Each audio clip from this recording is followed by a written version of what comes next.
In our first installment of this Diablo lore series, we took a look at the events predating the first game. Now join me as we bear witness to Diablo's awakening in the town of Tristram and the subsequent hardships that follow.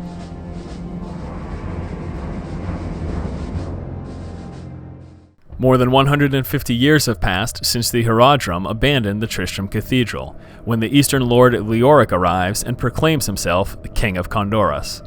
He is backed by the mighty Zakarum Church, a religious order based in the eastern city of Karast that was entrusted with guarding Mephistel's soulstone by the Horadrim. Leoric's advisor, Archbishop Lazarus, is a high-ranking official of the Zakarum. At the time of his arrival, Khandoras lacked any form of unified kingdom, but the people soon come to see Leoric as a just ruler and so accept him as their new king.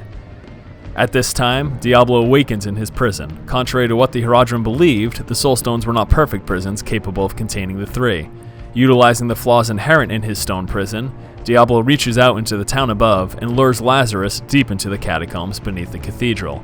There he makes him smash the Soulstone, releasing the Lord of Terror. Weakened by his long imprisonment, Diablo immediately seeks a powerful host and senses that Leoric is the strongest spirit of all the inhabitants in the town above.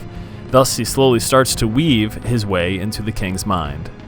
Leoric quickly senses that someone, or something, is trying to possess him, but fears his priest will condemn him if they find out about it. Believing he can withstand the malignant force on his own, he does not tell anyone about it, but Diablo slowly breaks him down and strips away everything that was Leoric. Lazarus, fully under Diablo's control, meanwhile works to hide the king's growing corruption from his peers.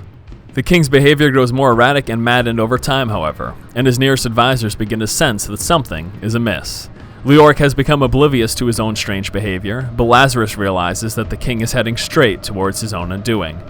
In a desperate attempt to distract Leoric's other advisors, Lazarus accuses Lochdanon, the captain of Leoric's knights, of treason. This attempt at discrediting the captain fails, however, as Lochdanon is the most virtuous and honorable of all of Leoric's servants, and no one believes the charges. In a final attempt to contain the situation before the truth comes out, Lazarus manages to convince Leoric that Westmarch, the neighboring nation, is plotting a war against them. This sends Leoric into a fury, and he immediately declares a state of war between the two nations. His advisors urge him to rethink the matter, as Westmarch's military power is far superior to that of Khandoras. But Leoric cannot be made to change his mind. Honor-bound to serve the king, Lochdanon thus leads the army north, and with him follows most of the prying and suspicious priesthood in order to assist with the diplomatic work. With most of the powerful officials gone with the army, Diablo attempts to seize full control of the king, but finds that the king's lingering spirit cannot be entirely removed.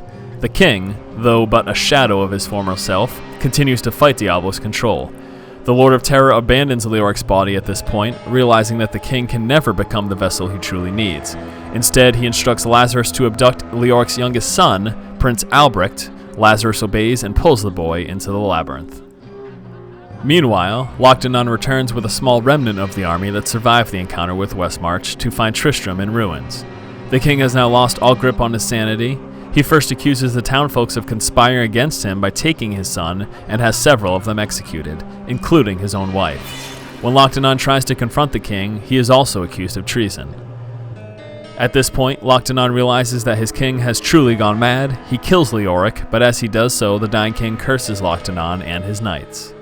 Later, when they try to bury him, Leoric rises from the dead as the Skeleton King and attacks the knights. At this point, all of the knights succumb to Leoric's curse. Only Lochdanon manages to flee from the king's burial chamber, though he never makes it out of the labyrinth. Lazarus returns to the surface at this point and leads a band of townfolks into the labyrinth, telling them they're going to save Albrecht. It's a setup, however, and most of them are slaughtered by the demons within. A few of the townfolks escape to make it to the surface, and this gruesome event causes most of the remaining townfolks to flee Tristram. While everyone else is leaving, Adria, a witch, comes to town.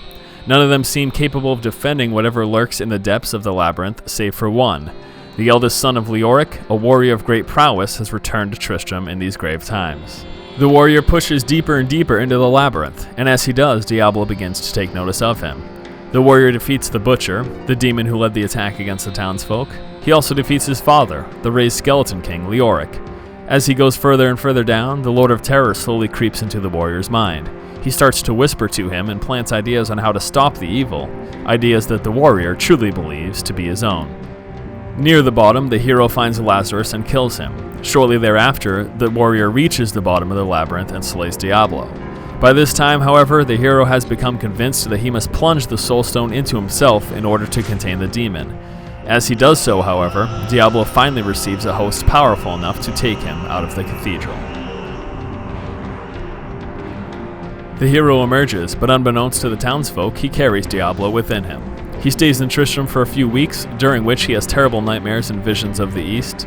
Then one day he leaves, and shortly thereafter Tristram is burned to the ground and all its inhabitants raised from the dead. The warrior, from now on referred to as the Wanderer and fully under the control of Diablo, sets towards the east to free his brothers, Mephisto and Baal.